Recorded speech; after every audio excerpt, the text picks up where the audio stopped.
I own these two lenses, and this particular video is not sponsored by Nikon or anyone. So this is my own experience which I am sharing with you, and after watching this video you can decide which one you want to go for. So today I'll be comparing two lenses, one which I am using since 2019, that is 500 pf. This is my trusty 500 pf which I used in various situations where I need something lightweight. I want a reach, and I want a sharpest lens, and since then this is my bread and butter lens. I've been using various systems, various lenses, but uh, whenever I need something which is like a lightweight and sharper lens, then this is my go-to lens. Since Nikon has released their Z mount system, they have not launched the Z mount version of 500 pf. Instead, they have launched the 4.5, which is also lightweight, and basically it is also sharp. So but the interesting thing is this 500 pf is its maximum aperture is f5.6, and another one is this 4.5, which I have, having like a maximum aperture of 4.5. So it's a little bit shorter, but it has a little bit two-third more two-third stop more light it can grab. We will be testing in their autofocus capability and distance subject sharpness. This is a bare lens comparison between 400 f4.5, which is on the left side, and the 500 pf is on the right side. It was a low light, so you can see some of the darkness. So let's check the I have kept the parameters very similar. I have used the uh, widest aperture, so that we can maximize the whatever the lens is providing. So let's zoom and let's see. Let's do 50%, and you can see, yeah, due to the focal length advantage, 500 pf is having some more details, uh, and the bokeh, I don't see much difference between the bokeh. If you can see, then let me know. Otherwise it is very quite similar, like a bare lens.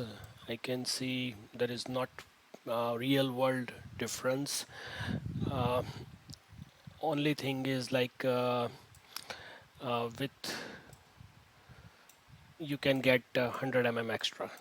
That's what I can see. Otherwise both are pretty good, and if you can get closer to your subject little bit, then there will be no difference. Now zooming into the 100%, let's see if we can see the same result.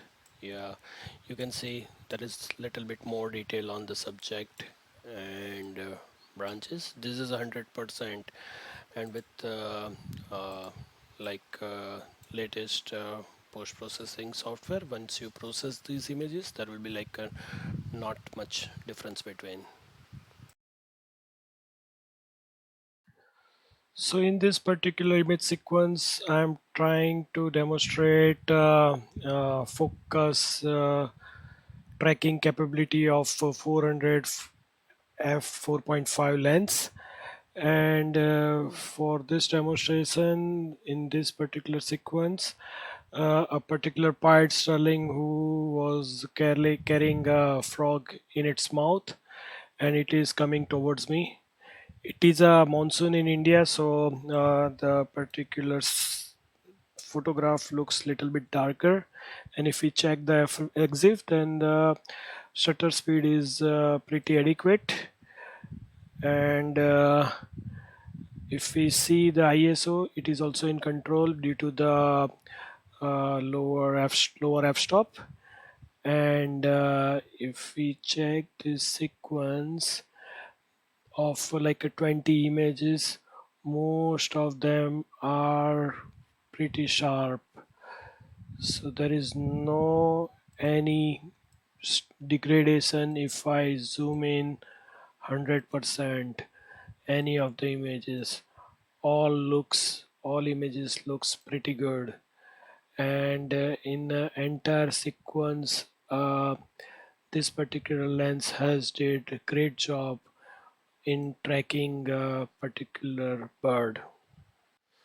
So this is another image sequence wherein I would like to demonstrate the focus tracking capability of 500 PF.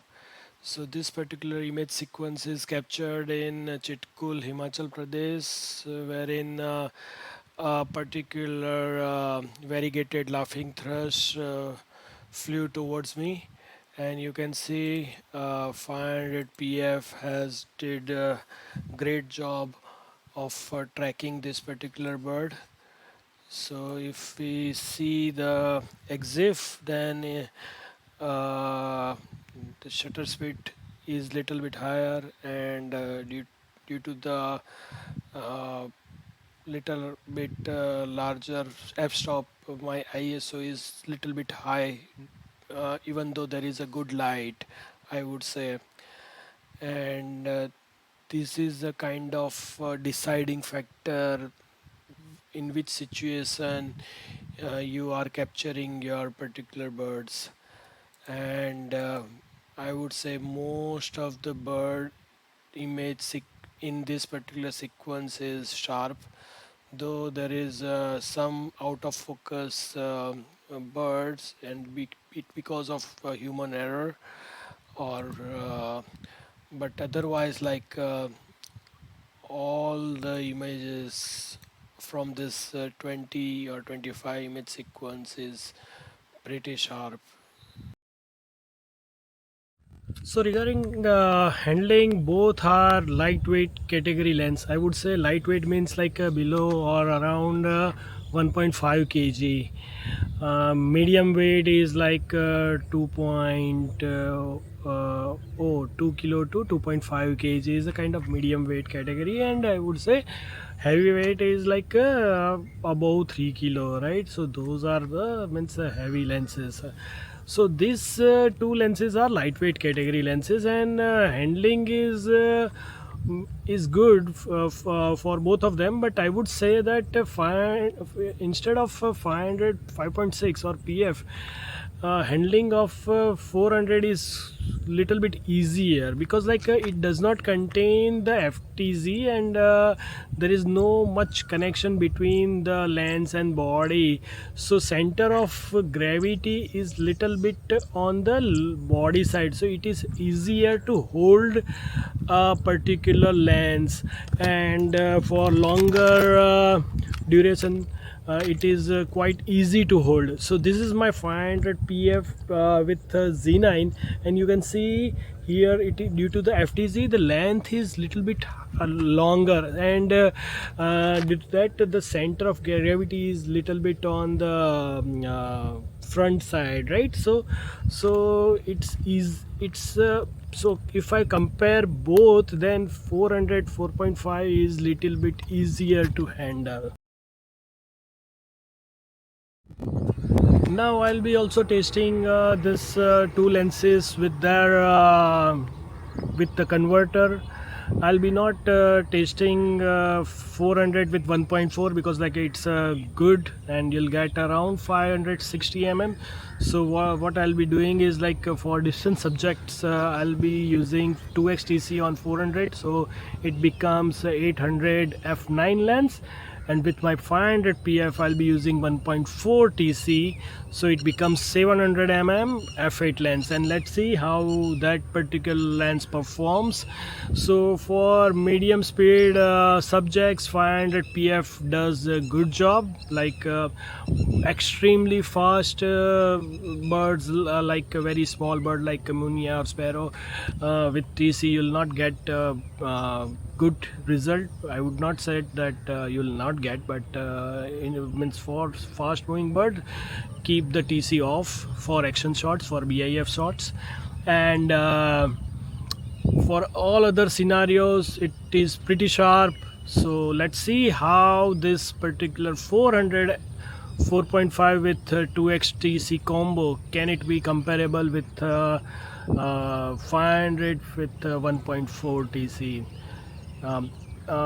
The reason why I am comparing, because like 2x TC always become a bottleneck for any system. Like it gets a bigger hit in terms of image quality and the autofocus speed or accuracy. So let's see how it performs. So both the basically systems works very well on latest mirrorless cameras. Basically whatever my 500 pf was doing on my D5 or D6, my Z9 is doing little far better with this particular lenses. Now with the TC, with Nikon 400 with 2x TC, it becomes 800 mm f9 lens, which is on the left side, and uh, particular 500 pf with 1.4 TC is on right side, and effective focal length will be 700 mm f8. Due to the slightly difference between this aperture, the ISO, effective ISO is little bit different. And as this Z9 can cover up to up to this ISO very well, so I don't see any issues in terms of that. But definitely with like f with 500 pf with the lower ISO, if you are shooting with always with the TC, then you'll get some advantage in, and we will see in this particular comparison. So let's zoom into the 50%, and again at the 50% there is little bit sharpness over for the 500 pf. Even 400 with 2x TC is also sharp, but I can see 500 pf is little bit, very little sharper. Same story you can see in the other birds. And yeah, uh, and when I zoom into the 100%, yeah, and you can see the result, right? Otherwise, like means like with 2x TC on 400 mm is completely usable, and similar story for the 500 pf. But if I want to recommend for the far distance focal length, then 500 pf with 1.4 TC has slightly edge in terms of aperture, autofocus, and image quality.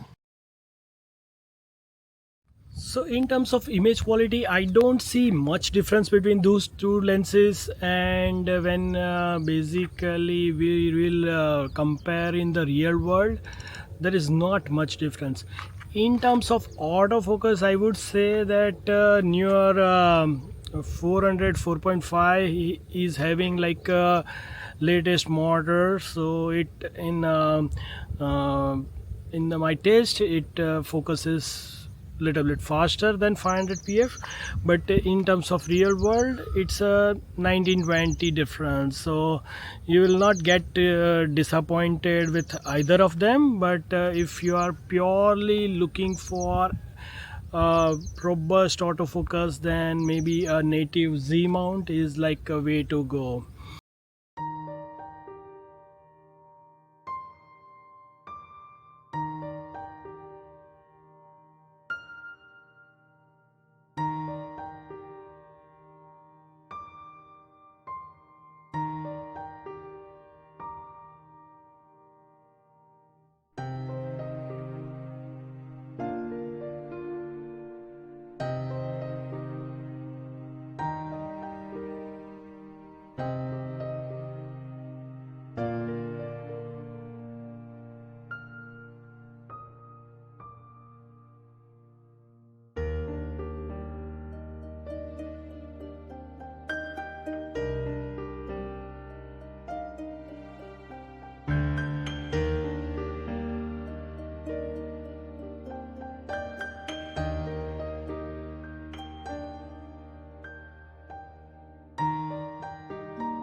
My final verdict about these two lenses is like in terms of BIF and distance subject image quality. Let's first talk about the BIF, like birds in flight, the action shots. So which type of BIF you are doing with this lens? Like if you are doing a shorebird, waterbird, which are always be afar, and you end up cropping your images a lot, then 500 pf always has a age because of the focal length. But with the latest bodies like a Z8 Z9 with 45 megapixel, the difference is very negligible. So I would say that if you are doing birding which is in the forest, which is having low light, then 400 4.5 is having little age, because like it has a lot wider focal field of view, so that tracking for the bird, small bird, is little bit easier. So forest or close bird BIF, I would recommend that 400 4.5.